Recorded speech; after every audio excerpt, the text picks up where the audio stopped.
Kill. I'm being so serious. And we are live. Late per usual. How's it going, everybody? It's your boy Wardy. That's Patrick Hennessy. We're back at it with the latest edition of Bridging the Gap podcast, episode 4 here on the WardyNYM YouTube channel. For those that are new, that are, say, unaware of what we do here in Bridging the Gap podcast, we share a Mets fan perspective, a Yanks fan perspective on all things happening in New York baseball between the Bronx and Queens here. And we have a lot to get into today. We've seen the writing on the wall for a while, but Juan Soto is officially a New York Yankee. Pat has a lot to say, as do I. More after I did a live show on the Hogwatch yesterday, trying to represent for Padres fans because Borna need me in a pinch. Shout out to you again, Borna. We're going to get into Juan Soto, what this means for the Yanks offseason, what moves could potentially be next for them, and the Mets here, as we officially are going to have a true battle for Yoshinobu Yamamoto. A lot to get into, some key updates that came out today as well from Jeff Passan, among others, breaking down Yamamoto the latest, getting into other moves the Yanks have done, including Alex Verdugo, and kind of comparing, contrasting these two off seasons thus far. But I'd like to make something clear. Both Pat and I were good friends, but we are unhinged when it comes to this stuff. We're not going to hold anything back. Pat isn't, I'm not. Your guys are definitely going to be like, all right, this is a little obnoxious at times. Completely understand. This is our version of New York sports radio today, but this time we're actually going to provide information, some knowledge, and actually know a bit of what we're talking about, which is something that we don't see too much in today's radio, and they know who they are. But we have a lot to get into. I appreciate everyone watching live in our replay. Greatly appreciated. Pat, I don't think I need to ask you how you're doing, but how you doing? Wardy, I'm gonna try to word this as best as I can. My life feels complete. My life feels worth living. My life feels like life. And I know you probably can't relate right The now. bar 'Cause was the that Mets are, low? yeah, maybe a little bit. But Okay. I know you can't relate because the Mets right now are having a historically bad offseason. Every move I see is Okay. like, oh, Here we Mets fucking sign go. minor league contract and whatever. But the Yankees proving that they are still the big boy in town. The past couple off seasons, I'm not gonna lie, bro. The Mets kind of ran circles around the Yankees when it came to big moves, big trades, big signings, whatever it We may were be. popping bottles in December the past 2 years, and now it's your Sure, turn. That's literally what it is sure. now. But the bottles that you guys were popping aren't even close to the bottle that was popped last night with the Yankees trading for Juan Soto. I think, you know what? I don't even want to say people are underrating him just because I think everyone knows that we're looking at a generational talent. And even if it is for 1 year, which I don't think it is, because I think Soto loves New York. He's going to He's a fall in Met love in with playing with the 2025. Yankees. That's just not true. Anybody who's It's saying that, please 100%. shut up, And I bro. cannot John wait to eat Heyman those was already chairs a year from now. mentioning that like 20 hours after the trade. Just stop. In He's going to be a fairness, Yankee I for was life. saying this to you well Oh my, before bro, Heyman who was talking cares? about it. But yo, let me just say, the Yankees are now with Juan Soto the team to beat in not only the American League, but potentially in all of baseball, bro. You're looking at a lineup If you get Yamamoto. which I think is very I mean, we're going to talk about that with the We next have a topic. lot to say on Yamamoto. But Yep. I just think as far as Soto goes and with the Yankees lineup, it's lethal now. You're not looking at a lineup anymore that isn't just heavily reliant on Aaron Judge. You have two generational talents batting back-to-back in that lineup in Soto and Judge, and it's going to be must-see baseball. We're also looking at a guy that's going to transform this team. A team that was looking completely lifeless all year last year, and even in the second half of 2022. The Yankees are probably the most must-see team going into next season. And like Yankee bias aside, Yankee lover aside, trade lover aside, I love this deal, bro. I think it's fair for both sides. I don't think the Yankees even gave up too much considering what we thought the original asking price was, where it was like, yo, both Volpe and Dominguez. The fact that the main piece in the deal was Michael King, who only became a starting pitcher like last month of last season, is insane to me. So shout out to the Yankees for getting that deal done. And I'm so excited to see Juan Soto in pinstripes. I said this last night, and I had like 24 hours now to kind of like think about it and see if I still want to double down. And I do. I would give him a sloppy kiss on his forehead. I think you would give him sloppy something, but just replace kiss with something else. You know, I don't know why you're trying to be PG here, but it is what it is. Now let's get into, okay, I understand the excitement. And again, as a friend, I'm happy for you. I'm happy that you're excited, but that's as far as I can go. We've seen the writing on the wall for a while, and I something I really want to reiterate with you, Pat. I want you to savor every second of Juan Soto as a Yankee because you only have a year to deal with it. And you could say no. You could say this fucking guy thinking otherwise, but I'm going to continue to run my mouth regarding that as long as humanly possible. If you think for a second that he's going to sign an extension with the Yanks and Cashman. I do not foresee that happening. Now, look, if you mess around and win a World Series, maybe. But even then, Soto's already won a World Series. You want to know the craziest part? And again, I'm someone that would love Juan Soto on the Mets, even a year from now, right? Regardless on the potential rumors that have circulated around him. But what I have heard over the past year as well is that the Padres, the biggest factor as to why they were not bringing Soto back wasn't as much to do with the $30 million that he's being paid this upcoming season as it is knowing for certain they would not bring him back a year from now, even though he seemed to thoroughly enjoy his time in San Diego. There was no indication that Soto actually wanted to be traded. He certainly seemed to like his time there. However, the brass there in San Diego doesn't necessarily feel the same way. Guys in the clubhouse don't necessarily feel the same way. I'm not trying to shit on this because, trust me, if the Mets acquired him, I'd be jumping for joy, wine to pop bottles right now too. But I also just want to reiterate here that the Padres, the reason why that fell out had also to do with some things going on, character issues in the clubhouse. Now, whether Soto was the main focal point of that, I can't say that. Fernando Tatis, we know everything that goes on with him. We know Manny, that big ego that he has. Xander, I can't imagine that Xander would be much of a problem, but he is a guy on a big contract there. It's really interesting to see how this dynamic is going to go now in the Bronx with the type of ego that Soto has as is. He's already won a championship. He's been a star since he came in the League of Baseball, turned down a $400+ million extension a couple years ago from DC. And now you're telling me that you firmly believe it's a lock already or a great likelihood that he's going to stay in the Bronx past a year? We'll see about that. We'll see. That's coping, what I'll leave you with. Yeah, am I coping? Of course I'm. No, it's kind of weird. No, it's okay though. It's just like that little brother syndrome. And it's okay, right? It would be like little brother syndrome if we were both older Mets and Yanks fans, and you witnessed the 28 when you've only witnessed one. Yes, well, I haven't witnessed one, but at least my team has been to the World Series once the past decade. You can't even relate there. No, I mean, when the Yanks won, you were literally how old? 9. Yeah. How old were you? Fuck you. Fair. Yeah, no, exactly. I wanted to chuck the mic for a second. I'm not gonna lie. But bro, like exactly what this trade is, and kind of like when we're talking about Mets and Yanks here, the Yankees once again solidified themselves as the evil empire, and it's kind of weird because they did. They are 100% a team that I despise with everything. Yeah, and that's what I wanted, right? And I think that's what every Yankee fan has wanted for so long now.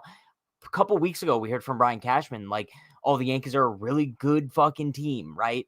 And just an absurd thing to say after almost 500 season last year. And now what we're hearing him say after this Soto deal, bro, and I quote, it's not going to be just him. We got to keep working at what else we could add. We want to make this the mecca of baseball. Bro, it just and then he also mentioned something about how George Steinbrenner just wanted every best player in the world on the team. And this is just a manifestation of that. The Yankees are back. And whether you like it or not, the evil empire's here and it's here to stay.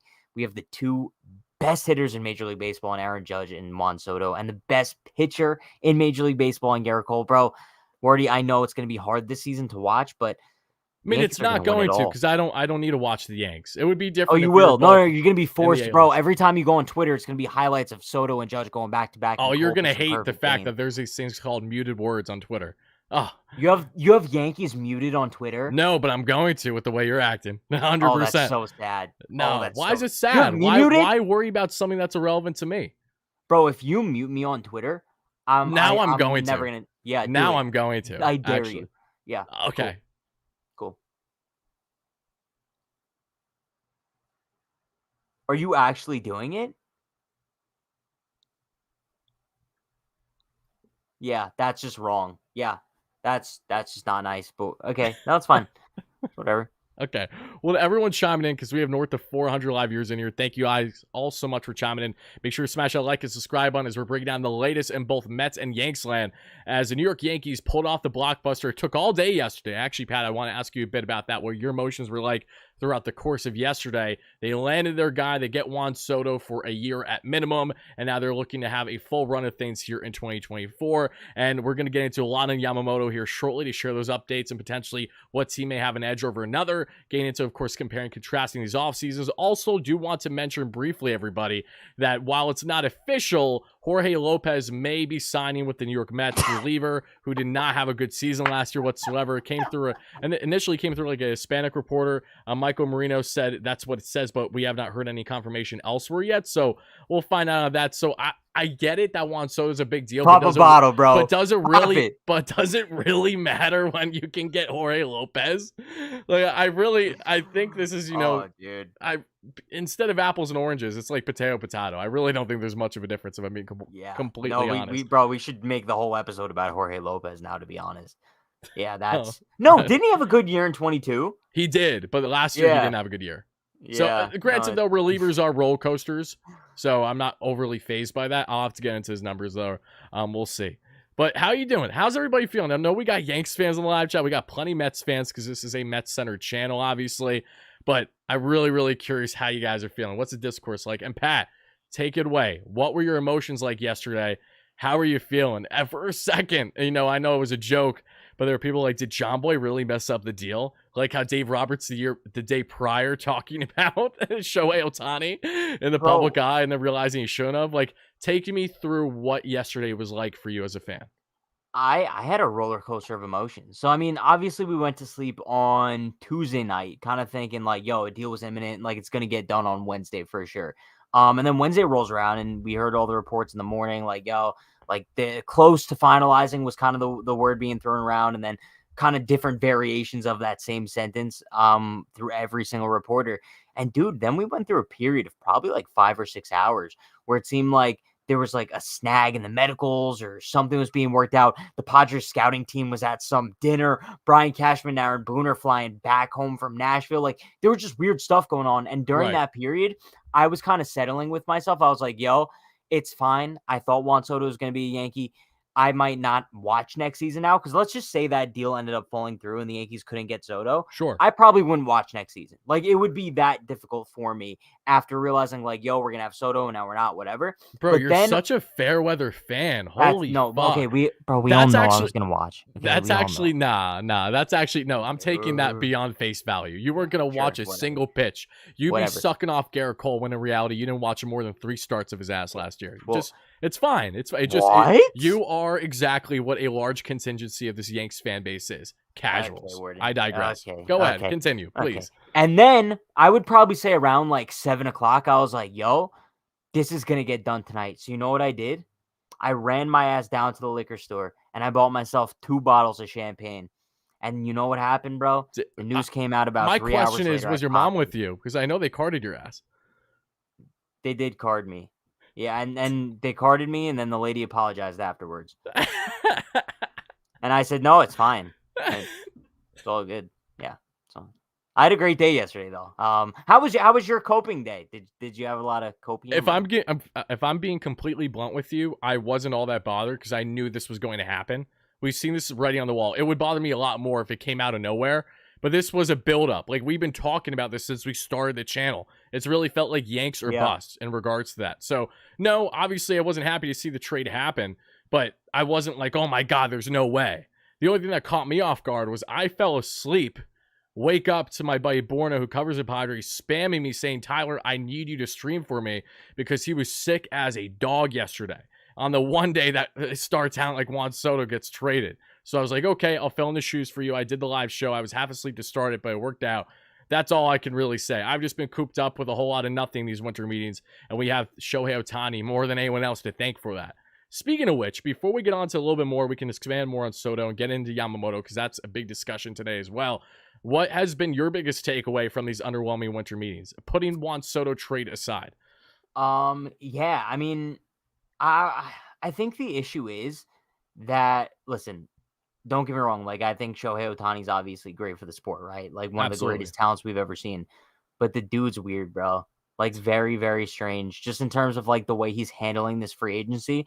Not allowing teams to say literally anything. Bro, there was a whole big fiasco just because Dave Roberts mentioned that they met with him and it went good, right? Just absolutely psychotic. And a lot of people on MLB Network were kind of mentioning, like, yo, if Ohtani turned this into like LeBron's decision when he went to Miami, the numbers that it would do for the sport, bro. Like, if every day he just like eliminated a team from competition. That's a great point, actually. Like the Trevor Bauer sweepstakes, but something we actually care about. Yeah. Yes, bro. And that's the thing. It's like, bro, Ohtani, even if people don't watch baseball, they know who Shohei Ohtani is and they know how big he is in the sport. And if he would just handle this free agency a little bit different, it would be beneficial for the sport. But clearly he doesn't care. That's not who he is. I just think that would kind of make the winter meetings a little bit more fun because you have the biggest superstar in the sport as a free agent right now. You wouldn't even know. If you're a casual baseball fan, you would have no idea this dude's a free agent right now. So yeah, just kind of weird on that front. But I do feel like now that Soto has been dealt, like we might start to see some other dominoes fall. I mean, we saw right after Soto was traded, Erod signed with the Diamondbacks. 4 and years, then, $20 million AAV. Good deal for them. Yeah, and then Candelario signed with the Reds, right? Oh yeah, 3 years, $45 million, I think. Yep. Yeah. So last night we saw some deals go down, but yeah, hopefully things start to pick up. Once Ohtani and then Yamamoto fall, hopefully within like the next week.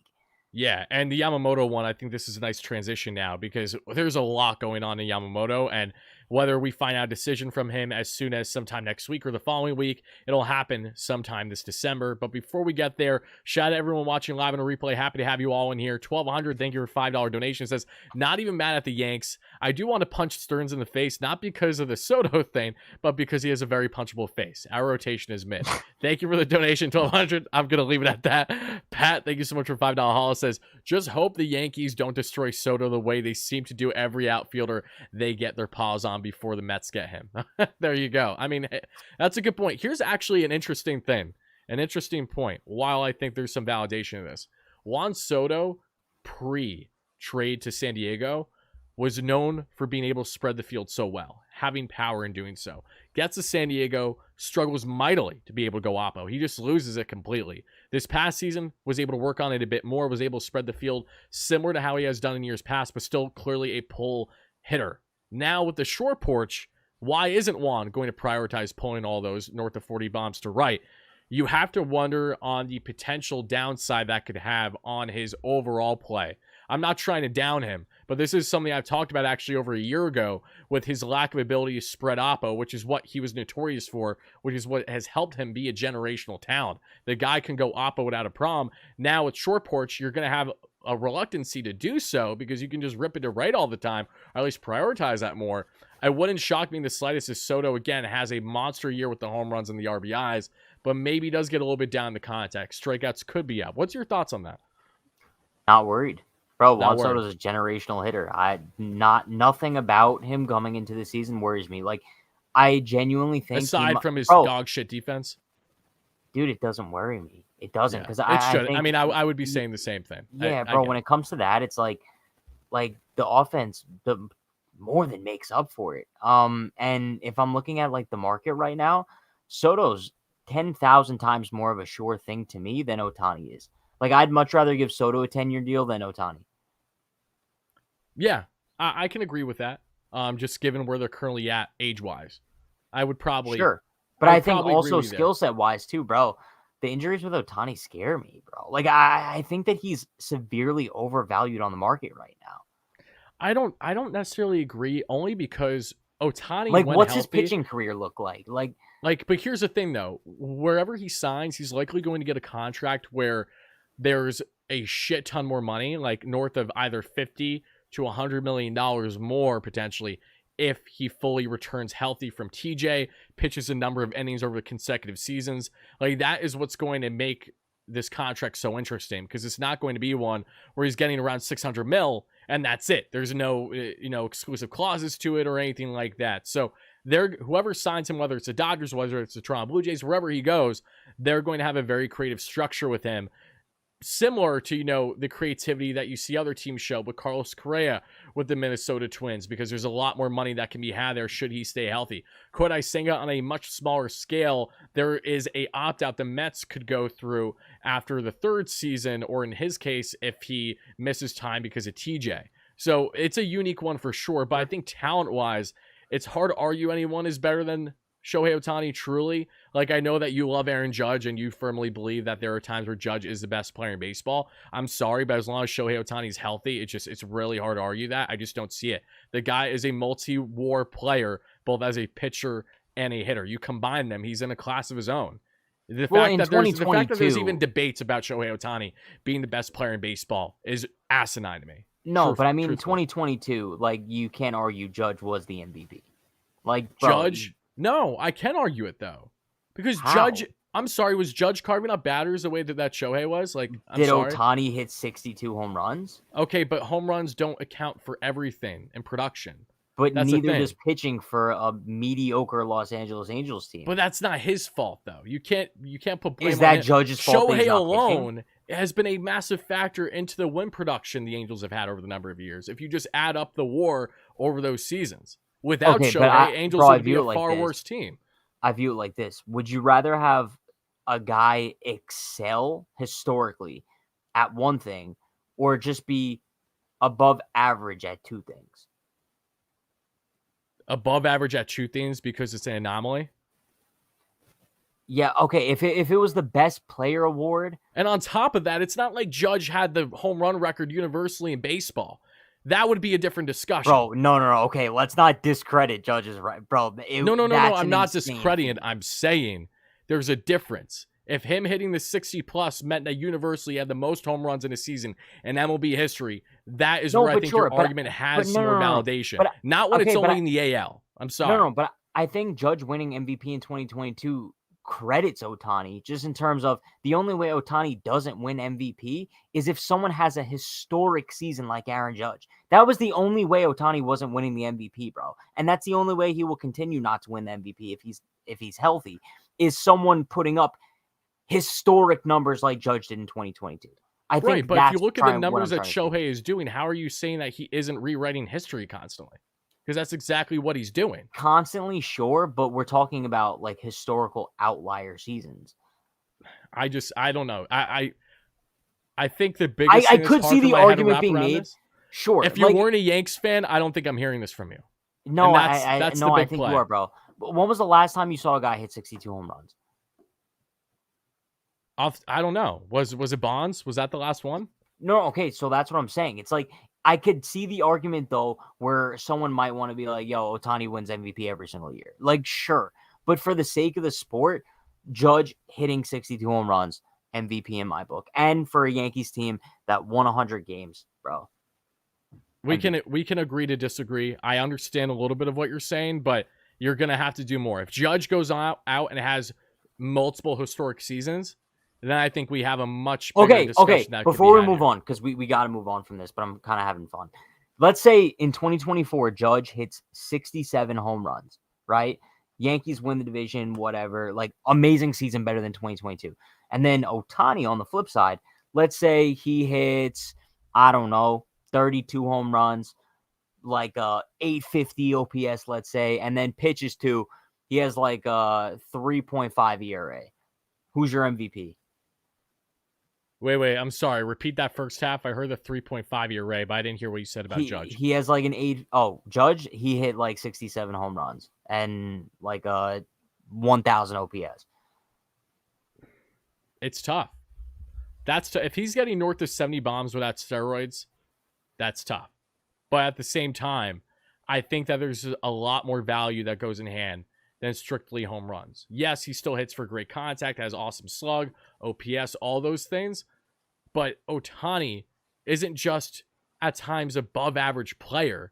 Like, he's one of the best hitters in baseball. You're guaranteed 40 plus bombs a year from him, 1,000 OPS. He steals bases. He's electric. Like, the only reason why he's not playing corner outfield is just because the Angels have had that reluctancy, but he could play it. Like, he is the epitome of what it means to truly be a unicorn of an athlete in this sport. And Aaron Judge, as amazing as he is not a unicorn. He's just a top dog when it comes to hitting bombs. That's just not true. And to make the matter Judge even worse in your end bro. is the fact that since the start of the 2019 season, Aaron Judge doesn't even lead the league in home runs. Well, okay, bro. Okay, buddy. It's true, though. Okay, it's true. There isn't a significant gap. If there was, we'd have a different talk here. Okay, so now your argument is that home runs just don't matter. No, home runs do matter, but they don't mean everything when evaluating who's the top dog in baseball right now. Now we can't sit here and compare Pete Alonso to Aaron Judge because I'm not comparing. I'm not comparing. I'm just making the point. He doesn't even have a gap. There's no significant gap. Well, he got the gap in his teeth fixed. That's true. Something Michael Strahan's never going to do, unfortunately. Okay, I digress. Yeah, Enough of this talk. You're going to stand where you stand. I stand where I stand. People in the live chat, let us know how you feel regarding the discourse between Aaron Judge and Shohei Ohtani, even though it is not the 2022 regular season anymore. Bro, there's no way this dude in the chat just said Judge is more than likely roided up. What? No, there's not. He's huge. He's like 6'7", 6'8", and fill out his body. No. Yeah. No. I don't see that. I mean, if Judge is doing anything, he's not doing anything that a lot of players aren't doing. Bro, I'll put it that way. If Judge was roided up, he'd hit like 75. Yeah, he should at minimum. Yeah. If he came out and said I was roided up and had like a 50 home run season, I'm like, dude, you're trash. Like, actually, if I'm being honest with you. But okay, Wooston Wastros enjoyer, Astros fan, $2 donation says Soto's great player. Sadly for you, Pat, Astros in 5. You might finally get over that Astros hump. I don't know. This might finally be the year for you. I'm not sure, but on paper, the Yanks are finally building something that is respectable at least. 1,200. Thank you for $2 donation. MVP Sapucky, dead argument. Appreciate that donation as always. Thomas Sapucky, Mets legend. Grant, thank you for the donation. More scared of Trent than Soto. That's fucking hilarious. That's actually pretty funny. Oh. That's funny. Let's see. Chris, great member of 17 months, says, not to stir the pot, but what are the odds that Cohen made a trip to Japan to Yamamoto and Ohtani and used Yamamoto as cover? Just spitballing. No, that Ohtani. It's already been reported again that Ohtani doesn't want to come to the East Coast. Like, he's not going to be in a big market like New York. It's just isn't happening. And yeah, we can feel however we want to feel about that. Alex, thank you for its $5 donation. Wardy, tell that schmuck Pat he doesn't realize that Soto is a rental for the bums in the Bronx. They just going to warm him up in New York for us. I've been trying to tell him. He's lost in Looney Land right now. But hey, we will reconvene. We will reconvene this a year from now and see where things are at. He might not even hit free agency, bro. Like, there's a chance he gets extended. You want to make a bet? What's the bet? The bet is that if he hits free agency or not. I will bet that he will. I'll give you, bro. Let's make a bet. Okay. That the Yankees make it further in the playoffs this year than the Mets. No. Why? Because we don't even know for certain if we're going to make playoffs. We're just hoping to make playoffs. So? We don't even know what our rotation is. I don't know. Oh, sad case. I love how you switched from your confidence in Soto returning or not to, okay, let's see if the Yanks, who just got Verdugo, who just got Soto, and are trying to land Yamamoto, oh, wow, shocker, they might go farther in playoffs than the fucking Mets. Like, wow. Like how about you back up your confidence a little? So you think Soto's going to stay? Put some money behind those words. Okay. Is this for like going into next offseason? Yeah. So we got time. Soto re-signing with the Yankees. Soto re-signing with... No, you even said they might not hit the free agent market. I know you're bullshitting there. Even if he returns to the Yanks, it ain't going to happen until after you already hit the market. It'll be like a Brennan Nimmo situation where Nimmo's still at the market with Scott Boras, but the Mets still brought him back. I'll put 500 on Soto coming back to the Yankees. Oh, shit. Okay. Yeah. All right, fine. I'll put 500 on Soto not coming back to the Yanks. Cool. Okay. Basically, what that's going to mean is one of our sponsorship deals in the near future. One of us is going to keep it all instead of splitting it. That's what's going to happen. So that's fine. All right, there you go. 500 on the line. I like that. 100%. Now let's get into big discussion. Yoshinobu Yamamoto. Cashman's frothing at the mouth for this guy. Steve Cohen, David Stearns, they're frothing at the mouth for this guy. Let's go over all the latest updates. And Pat, I want to hear your opinions on Yamamoto, because you said it best. You said if we get Soto, it really doesn't matter too much to me if the Yanks get Yamamoto or not. Before we get into the info, do you still stand by that, or have things changed at all in your mindset? In terms of like if I'm indifferent to landing him? Yeah. Bro, this might be a little shocking, but since getting Soto, now I need Yamamoto. It's one of those things where you're all in. You're all in. Yeah, now I'm all in. Yeah. And especially everything that we're hearing in terms of like the Yankees being so interested. I don't know if we're the odds-on favorite right now. I'd probably say it's pretty close between Yankees, Mets, and Dodgers. Well, if we're doing odds through betting, I'll say this. Shout out to our sponsor on the channel, BetUS. Came out earlier today that I posted on the community. Yeah, deal with that, Pat. This ain't your fucking channel, boy. And they had the odds at plus 200 Mets, plus 300 Yankees. So it's close. They had Mets 1 and Yanks 2. and their odds. Okay. Well, yeah, I mean, it's close, but I think the way I'm looking at it is Yamamoto's a Yankee. It's one of those things where the Yankees are so all in right now. I will be shocked if they don't get him. And I will say, though, I'm a little bit concerned because the contract we're looking at that Jeff Passan reported today is 7 or 8 years, $250 million plus. And I really think it's going to be more than that with a bidding war.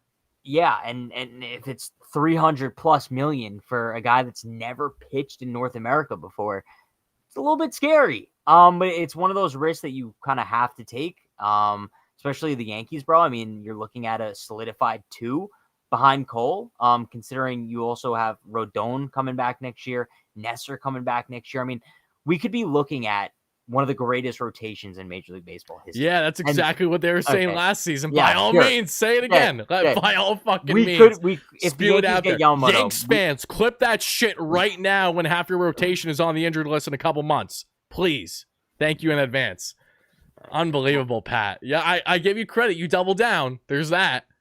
I'll give you that. There's a chance. There's a good chance. And I think at the end of the day, at the end of the weekend, I guess, if we want to say, Yamamoto will be in pinstripes. I think that, bro, he's enamored by the Bronx. And also let's not ignore the fact. No, he's not enamored by the Bronx. He's enamored by the Yanks. No one's enamored by the fucking Bronx. Okay, sure. Come on. I mean, we can't sit here and act like the acquisition of Soto might not play a role in where Yamamoto decides to go. No. I think that this definitely doesn't hurt the Yanks' chances, but I also believe that it isn't a big deal because Soto is a rental. I think if you got Soto and automatically extended him to like a 10-year deal and we're continuing to show Cashman saying, hey, like we're going all in right now with this core group and Yamamoto, we need you to be a part of it for the next number of years, then I think that it can certainly play a factor in your hand a bit more than what it is. I'm not disagreeing. I think that this helps your chances. I don't think it hurts them, but I don't think it's anything drastic because at the end of the day, Yamamoto's going to do what he thinks is best for his future. And it really looks like it's going to come down to the dollars because we have a lot of key updates now I want to share with you guys. Jorge Lopez, we'll talk about later tonight. I can't wait to do like a 2 a.m. video talking about a guy with a 5.5 one-year range, trying to explain to Mets fans why we did this move. And I'll say this right now about Jorge Lopez. If the Mets are actually acquiring him, he had a fantastic 2022 season with 2 teams. This past year with 3 teams was not looking great. Underlying numbers aren't all that pretty either. And throughout his career, he had an anomaly of a season, which was 2022. So I'm not going to sit here and gas up the guy the entire time. The Mets bring him in. Clearly, they're hoping to find that potential that they saw in 2022.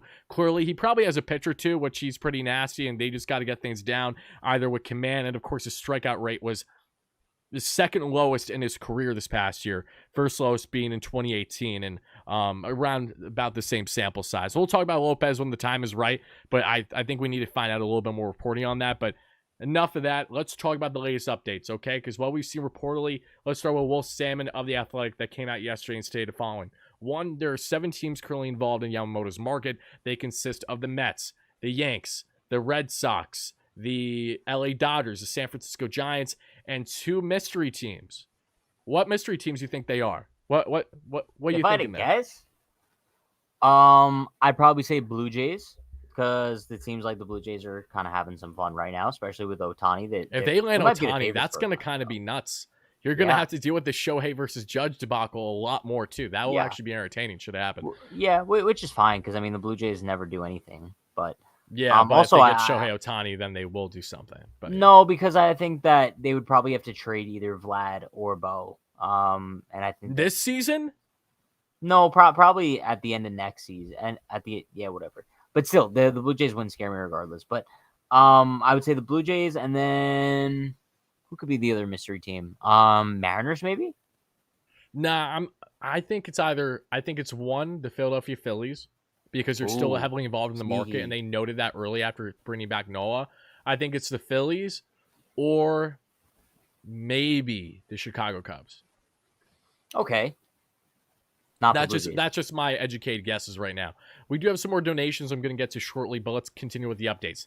The other update that we heard from Wolf Salmon was that Steve Cohen and David Stearns both flew to Japan last week to have a nice dinner at a French restaurant with Yamamoto and did meet his family. According to Stearns, the conversation went great, and the Mets are officially all in case you guys weren't aware. They are all in on Yamamoto, and Yamamoto has expressed his interest, of course, in the Mets as well. That was reported today through Eddie Martino, that there is clearly an interest level there. It's something to watch. Mets are putting all their chips in the basket there for Yamamoto, because if they don't land him, there simply just aren't options remotely close to his caliber in this year's free agent market, as is the case here for your Yanks. And why you got a smile on your face? Well, I just think it's funny because you said, well, I mean, Steve Cohen went to Japan to meet with him, right? Yeah. Yeah, it's just funny to me because if you're going to say Cashman, bro, we know bro. Cashman went there. No. We know. I mean, apparently Cashman had scouted every one of his starts this season, but Yamamoto's coming to New York on Monday to meet with the Yankees. Yeah, because he hasn't been in person with the Yanks since he was posted, unlike the Mets. But now, you know what it's kind of like? I love analogies. You know I love analogies. It's essentially, we're both meeting up with the same girl. And you took 5 trains to get to her house, and it took probably about 3 hours of a commute. For me, she Ubered straight to my house and paid for it. That's the stupidest fucking thing you could have said. You're literally you're trying to talk down on Cohen and going out of his way to Japan last week just to meet him and his family. No other owner since he was posted has done that. You don't have to do that, bro.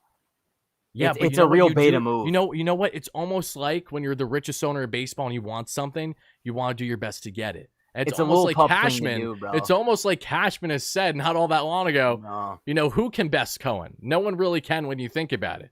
But that's fine. You can continue with that thought process by all you want. If you land Yamamoto, again, you have all the right in the world to talk shit, but you don't have him right now. The Mets don't have him right now, and that's why we're getting into these reports. Because, yes, the Yanks are 100% meeting with them Monday. Aaron Boone, you know, being a little kid in a candy shop, loves the idea, the prospect of landing the coveted MPB star that's going to get a massive contract before he even hits the bigs. Yes, Cashman scouted him at least twice reportedly, including witnessing a no-hitter in person. Of course, for Brian, that's all you need to know to say, yeah, I want this guy and I want him bad. But this is going to be the first true test between these two teams under new ownership, Steve Cohen, in the bidding war. Because if it does come down to money, and according to Jeff Passan, he thinks it's going to be exactly that. Enlighten me how you're going to pull more money out of your ass than Steve Cohen and the Mets, while the Mets are all in. It would be different if Cohen was kind of like passive, saying, you know, we would love the guy, but we certainly have a limit here. You know, we don't want to go anything too crazy. Like maybe, you know, we don't want to go past 200 mil. That's a different discussion. But Uncle Steve went out of his way to see this guy. He wants him desperately. And what you think? You think Steinbrenner? I'm sorry, he's not his father. That he's going to shell out more big bucks than Steve. If it comes down to money, enlighten me. Fucking enlighten me. How he's going to be. Bro, at the end of the day, I think the money only means so much, right? Like, let's say the Yankees. But it might not, though, because there's a belief that money is a huge factor. You get to a point where if the offer is $300 million or $325 million, if Yamamoto really wants to be a Yankee and the Yankees won't go past 300, but Uncle Stevie's going 20 mil more, I don't think it matters. Like, I feel like, just throwing around 20 mil as if that means nothing. Dude, if you're already getting 300, there's not that big of a difference between 300 and 320. Oh, yes, Pat, because you have extensive experience in this regard. Dude. No, Wardy, let's be real. If you're your dream is to play for the New York Mets, no? Okay?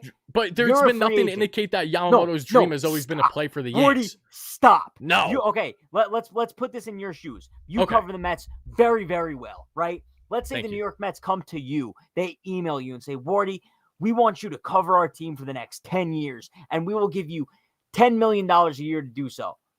Cool, right? That would be awesome for you. Yeah. But then the Texas Rangers email you too. Not the team you love, right? But they offer you, they say, Wardy, we'll give you $15 million a year to cover us because we really like your work. What are you going to do? I would think family first. So you'd go cover the Rangers for an extra $5 million. I would absolutely heavily consider it. Yeah, for sure. As much as I love the Mets, and I do.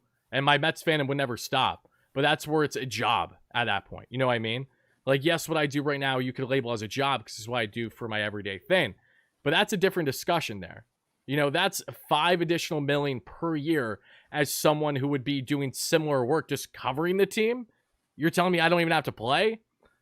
I don't know. I get what you were trying to say, but it was a big swing and miss. Well, the ratio's not the same because it's 10, 15. But bro, once you have 300, there's no difference between that and 320. Okay, just not. If that's what you want to think, that's dude, fine. You're living the same. Hey! Why?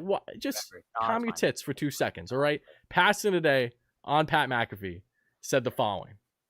Let's get it right here. Actually, I think, do I have it pulled up or not? Bear with me. Bro, can you read the comment from Not So Family Fun Vision? Hold on. Before I do, let me address a couple donations, and I'll do that. Wooston, thank you so much for $5 haul. Since we're glazing 2022, Judge, let's talk about how he went 1 for 16, had 4 Ks, slashed an amazing 063, 118, 063, and led his team to a sweep on national TV. I mean, facts are the facts. Pat, thank you for the $5 donation. Says, I'm starting to wonder with the Yankees getting Soto, that could be a game changer in Yamamoto's decision.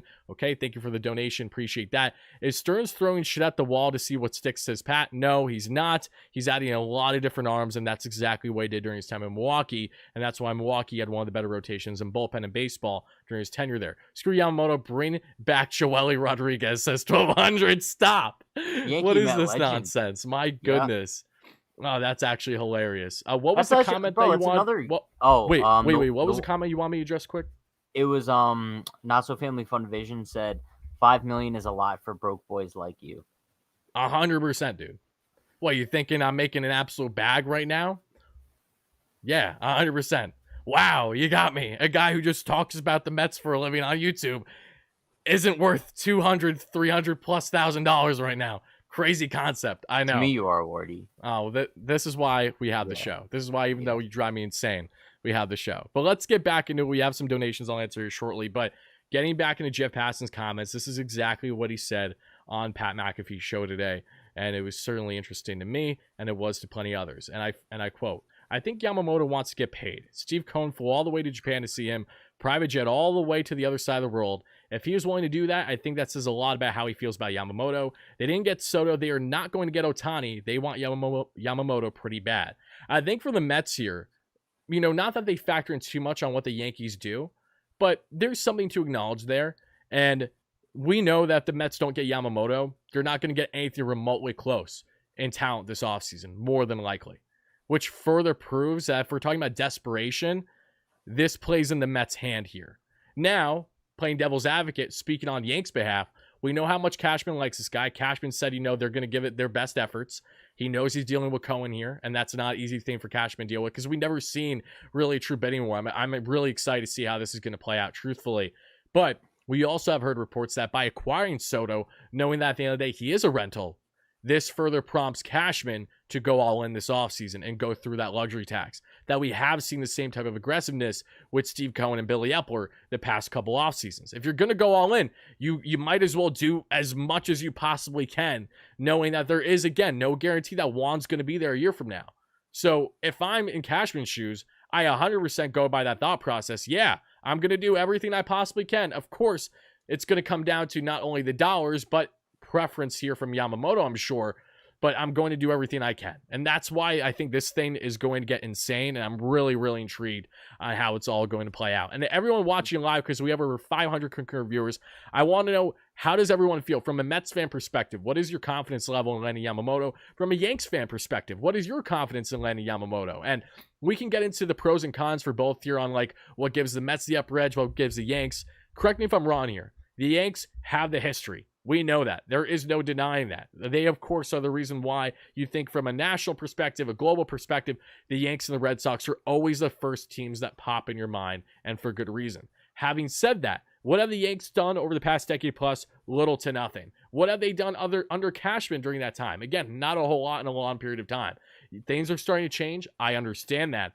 But if you're also talking about comfortability and fit, David Stearns, was speaking to media over the past day or so, made it known that we weren't trying to really sell the Mets here as we were explaining how we run, what our vision is, and how we can implement you and give you the best foot forward to start your MLB career.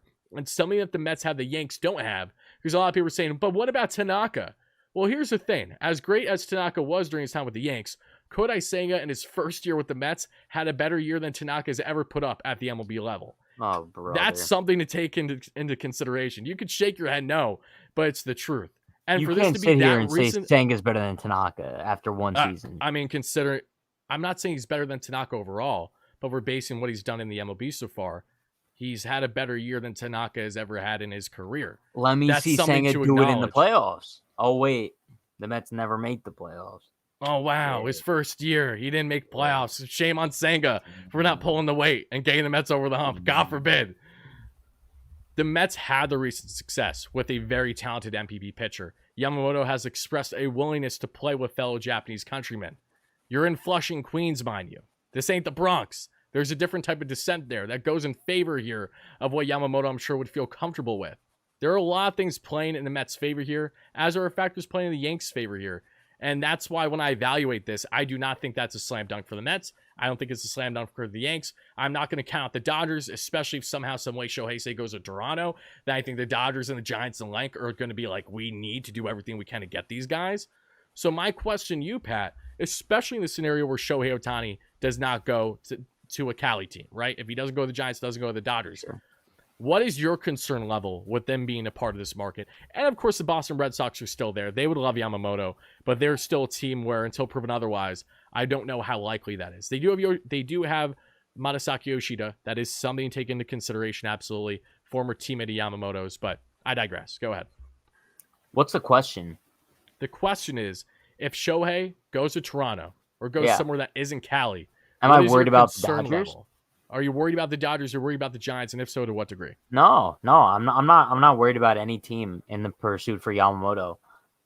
It's the same way I viewed the Juan Soto sweepstakes. It's actually a little bit different because the player kind of has the decision here. Soto didn't really have a say, right? Right. I'm not concerned. I'm extremely confident that Yamamoto will be Yankee. And like I said before, Cashman's comments today like really made it clear to me. I know as much as you believe the Mets won't be outbid, I don't think the Yankees will be outbid. And I think based on everything we've heard, it just seems like Yamamoto wants to be Yankee. And I think the situation will find him being in the Bronx. I think that's really what it's going to be. If Yamamoto goes to the Yanks, it's going to be more than money, obviously. There just isn't. I don't think he's going back to Japan, bro. I think that he's coming to the States on Monday. Oh, absolutely. Meeting with the Yankees, and he's going to sign maybe Monday. Okay. Yeah. At Yankee Stadium. If Yamamoto signs with the Yanks on Monday, I will personally do quite literally anything that you could ask of me for our next show. Literally anything. I might have to start making a list. Yeah, you can. Yeah. Take your time. You're going to have plenty of time, but it's only going to be short-lived because once Monday passes, he's not going to be with a club. I can promise you that. Anyone that thinks that Yamamoto is signing anywhere earlier than like earliest mid next week, late next week, I got a news flash for you. That's not happening. Yeah. Let me just say one thing. So this is kind of new for you, Wardy. You started really being invested in the Mets in what, 2015? 2015 is when I started watching them every single day. Cool. Yes. So before that, I was watching every now and then. Yeah. The Yankees running New York and being the evil empire that they are once again. It's kind of new. It's not what you grew up with, right? No, I live in Pennsylvania. I don't have to deal with that nonsense. So now this is kind of your first taste of the Yankees are ruling New York. This is the Yankees that I grew up with, right? Like, go out and sign anybody you want. Go out and trade for anybody you want. Yeah, if you think that Steinbrenner is going to have this no-nonsense mentality, I got a news flash for you. Because last time I checked, landing Juan Soto didn't mean you had to spend dollars. Yes, but they will when they $30 million. Him. They're going to extend. They do, you're giving me $500. So it's like it's a win-win, dude. We're chilling. Okay, that's continue to think that way all you want. Not a chance. There isn't a chance in hell. If it comes down to money, no one is outbetting Steve Cohen. And I'm not just saying this, acting like, oh, because Steve is the richest owner. That's just how it is. I'm saying that because it's not only the money he has, but how he has shown when he specifically wants a player bad, he will throw out, even if it's a fairly significant overpay, he will do it. There wasn't even anyone remotely close to the Max Scherzer contract. Different situation. How'd that work out? The point is that it doesn't matter now. It didn't work out, but it was. They tried it. Work out. Verlander actually was very good. JV I didn't want the Mets to part with, but I understood why, because they weren't going to be putting themselves in a position where they had a comfortable roster for 2024 where they could confidently say, hey, JV, next year we're going to be in a great spot to run a World Series championship. On paper, they're likely not going to be to the magnitude of, say, the Yanks, the magnitude of some other teams. That was a mutual understanding, though. JV didn't want to leave. They had that conversation, and that made sense. The Mets tried those things. Yes, the point I'm getting at is no one thought the Mets were going to land Max. The Mets, of course, had to give a big overpay. They got it done. JV, there was a bit more writing on the wall because DeGrom, it seemed like we knew that he wasn't going to be returning, and then we found out that JV landed. Point is, when Steve Cohen wants something, money is the farthest thing from the problem. And on top of it all, knowing that he is the richest owner in baseball certainly helps ease the stresses that I have naturally as a fan. So we'll see how it plays out, but I'll leave it at that. Alex in the chat says, Pat, what is Wardy? Other way around. Wardy, what is Pat smoking? He really don't understand that the Yankees are the little brother. I want some of what he is having. I'm going to be honest, Alex. I can't sit here and say that Yanks are little brother because we don't have the history to back that up. Is like if the Mets win the World Series next year, then you could call me little brother. Let me put it this way: whoever wins the World Series next, the other one will be little brother. Doesn't even necessarily be next year. You're currently little brother. You can label currently little bro all you want, but I don't think you even have the right to say that. Why? Because you haven't been around long enough. You haven't been a part of their historic runs, especially even in the 90s. It would be different if that was the case.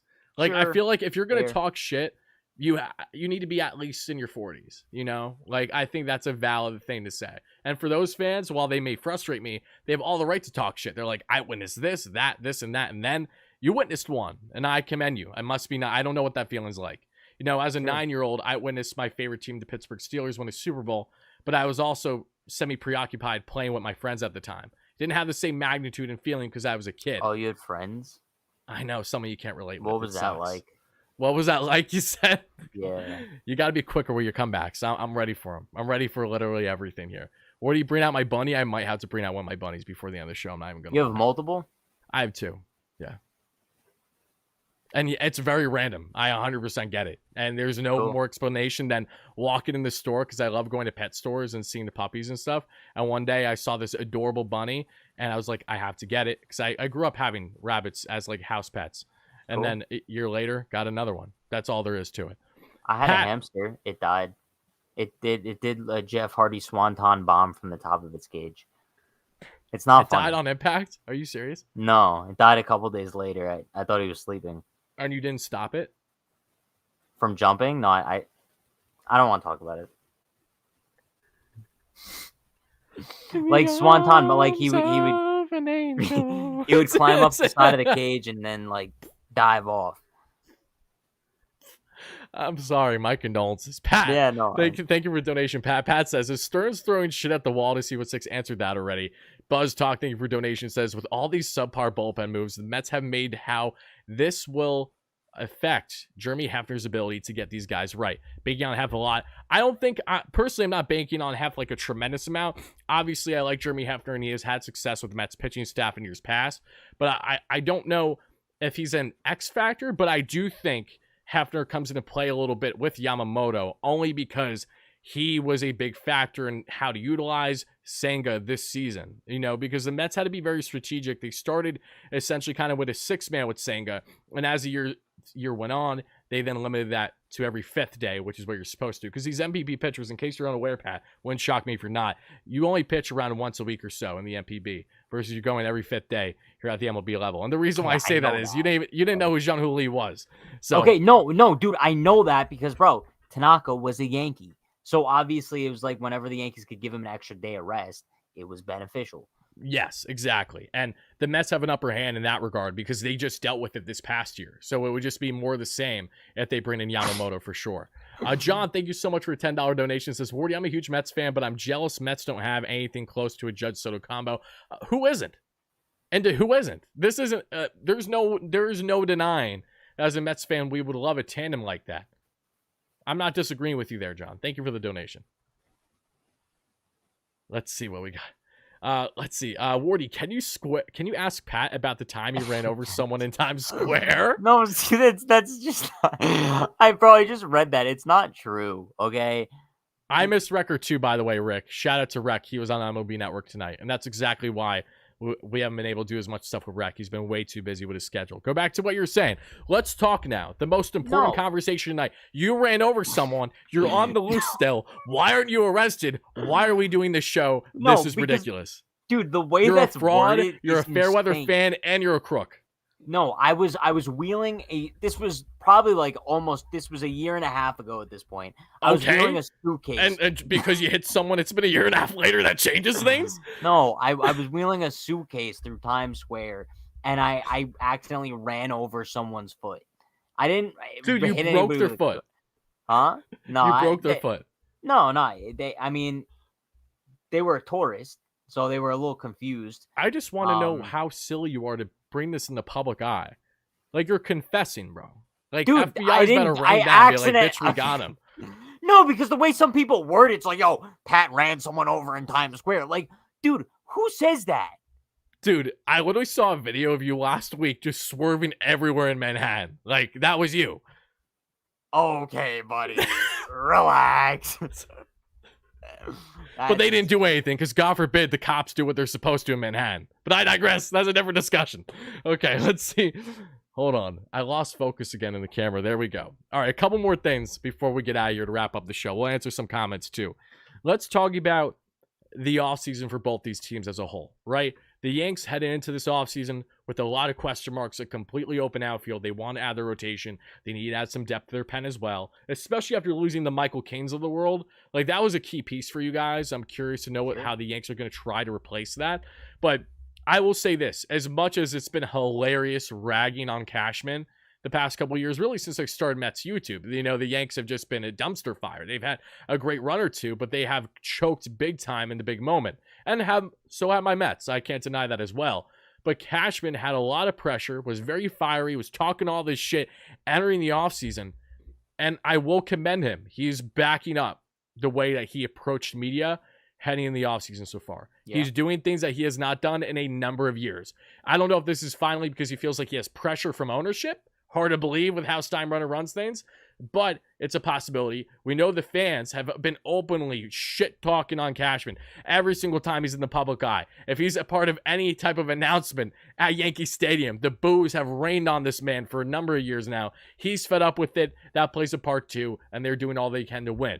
Now the Mets, completely different situation here. New front office, new coaching staff, new everything. They have a lot of things to build, and this is why I keep telling Mets fans, the approach is, of course, going to be different from the Yanks here because the Mets don't have the type of core group that the Yanks have while also having assets in their farm. This is something that takes still a couple more years for the Mets to build. The Mets have a nice farm right now, so much better than what it was before Cohen became owner, but they're still not there yet to comfortably part ways with a lot of top guys for rentals. That is what took them out of the Soto sweepstakes. If Soto had multiple years of control, I guarantee the Mets would have been heavily in on him. But to that point, the Padres also were looking for assets that the Mets don't have. The Yanks have plenty young pitching that they were willing to part with. No, they didn't want to get rid of Kane. No, they didn't want to get rid of Thorpe. I mean, of course, Cashman, being as stubborn as he is, was probably like, what do you mean you want Kyle Higashioka? I'm not parting ways with him. But he still did it at the end of the day, and I commend them for that. Versus a David Stearns, everyone's freaking out. Why are the Mets not doing any big moves? One, most of these dominoes haven't fallen yet in the free agent market in part because of Ohtani. And two, you need depth to have success. Why have the Yanks been consistently one of the better teams in baseball for as long as they have throughout your lifetime, Pat? Correct me if I'm wrong. Depth is a key part of it. You guys have continued to roll out very impressive bullpens. Your rotation has been stable in large parts. Like, those are the simple things that you need that the Mets have not had, did not have in 2023, and that's what they're trying to get back to. Now, what is your silly ass giggling about? No, nothing. I just think you made a very, very strong point. Oh, wait. I just got a comment from someone on YouTube, like a comment that is in the live chat. It popped up. Wardy, love your show, but talking to that arrogant skank fan is like trying to explain humility and sense to Jada Pinkett Smith. It isn't going to happen. That's just insane. That. Oh my God. Victor Guerrera, you are an absolute beauty. Oh my God. That's just not nice, though. It doesn't need to be nice. I consider myself nice. I expect the same in return. That's very American Psycho of you to look in the mirror and be like, you're a good guy. I don't like that. You're making me nervous now. Sometimes. I bet you do. I bet you hype yourself up as you're freaking ironing your bed. Are you not supposed to? What? Do you not think that you're an animal?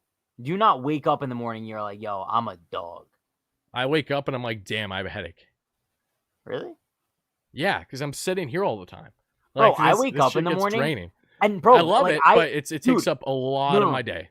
I'm like a strong believer in like everyone should have like a ego, dude. Like, of course, you should think like you're the confidence best in the throughout world, the day. Yeah, dude. Yeah, I get that. Yeah. I have that a lot more, especially as a student. Like I was the type where I would care a lot about how I would dress every day, because I felt if you dressed in a certain manner, it would reflect how you would go about your day and how you would feel. Yeah, so that was a mentality that I had. Like nowadays, I don't mind wearing sweatpants like I am right now because I'm sitting in my chair. But like in school, I would never wear sweatpants. I just thought if you're feeling comfortable, if you're feeling lazy, you're going to act in that manner, and that's true. So I get what you're saying there. Just not the. This is going down like a rabbit hole I was not expecting whatsoever. But Pat, before we get out of here, and acknowledge some comments, that'd be great.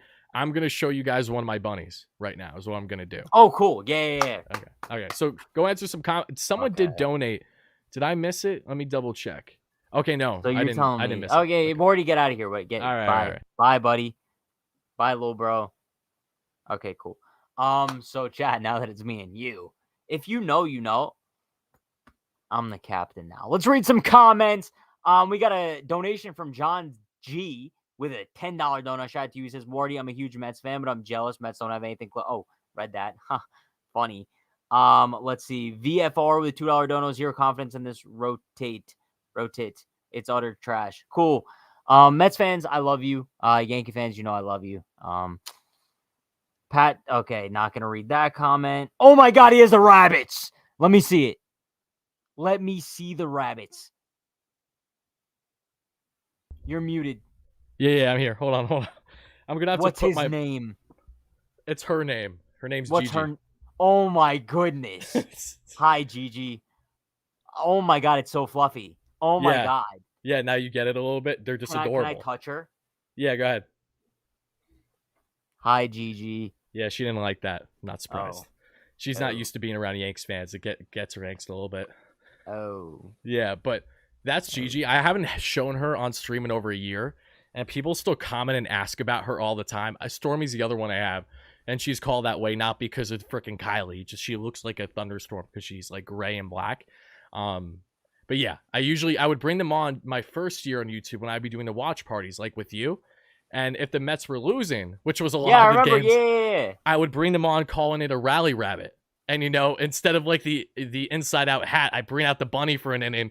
And if they rally, to be like, there you go. There's your reason. So everyone give a massive shout out here real quick before because she's getting a little restless here. W's in the chat. W's in the chat to Gigi. Look at that. Look how adorable she is. Unbelievable. Now you gotta wash her, says Jordy. Oh, fuck off. I'll be right back. I'm gonna put her away quick. Yeah, sure. I'm just gonna read this comment here that says, listening to Pat cover my team would make me an alcoholic. Yeah, they're so nice to me, Wardy. Let's read some more comments. Oh, this one says King Pat. Let's go. Misgendering her, shaking my head. I can't do anything right, bro. Let's see. As a Mets fan, Wardy will probably agree with me. I'm ashamed to agree with Pat that the Blue Jays guess. But do you think the other mystery team for Yamamoto can be the Orioles? Probably not, because the Orioles never spend money on starting pitching, but who knows? Wardy stole the rally idea from you, Pat. You had Rally Rod.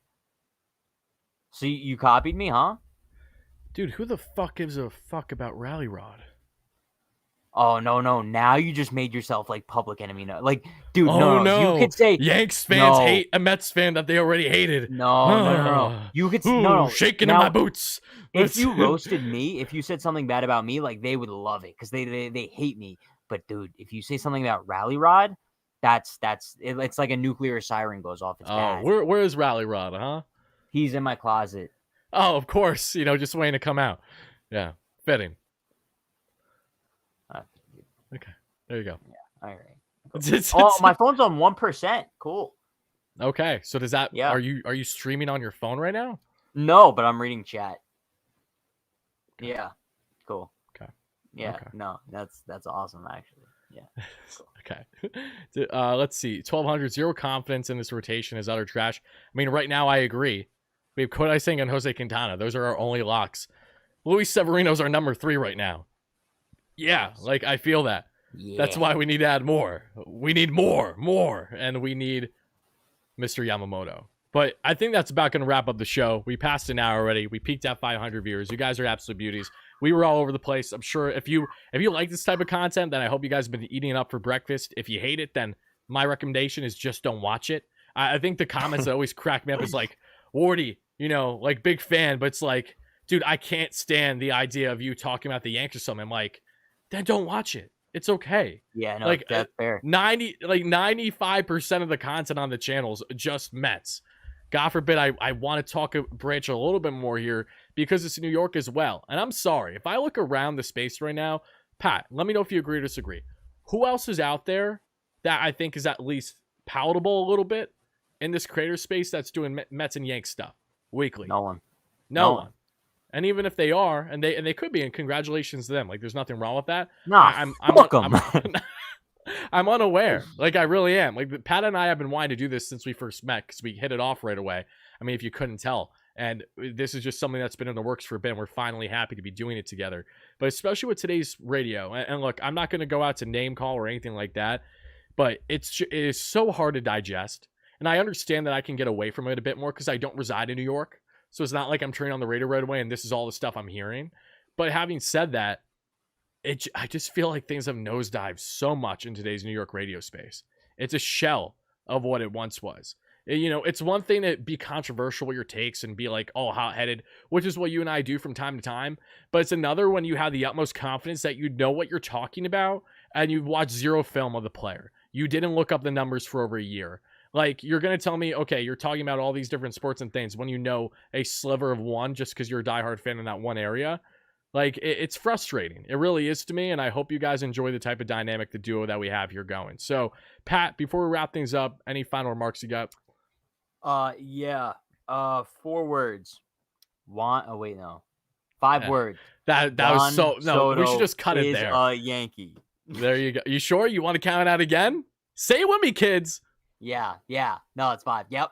Okay, there we go. Also, next time we talk, Yamamoto will be a Yankee too. Next Thursday, Yamamoto will be a Yankee. Yeah, we'll see about that. Okay, keep dreaming. Thank you guys all so much for watching and listening, whether it was live on a replay. Hope you guys enjoyed. If you didn't, apologies for that. Just don't watch going forward would be the only thing I say. But we appreciate everyone, all the positivity, negativity, no less. That's Pat. This is Wardy, and this is Bridging the Gap Podcast, episode 4. We'll see you guys again next week. Have a great one, folks. Jordy, thank you for $5 donation. Yankees, thank you for making Soto decision to come to Queens easier.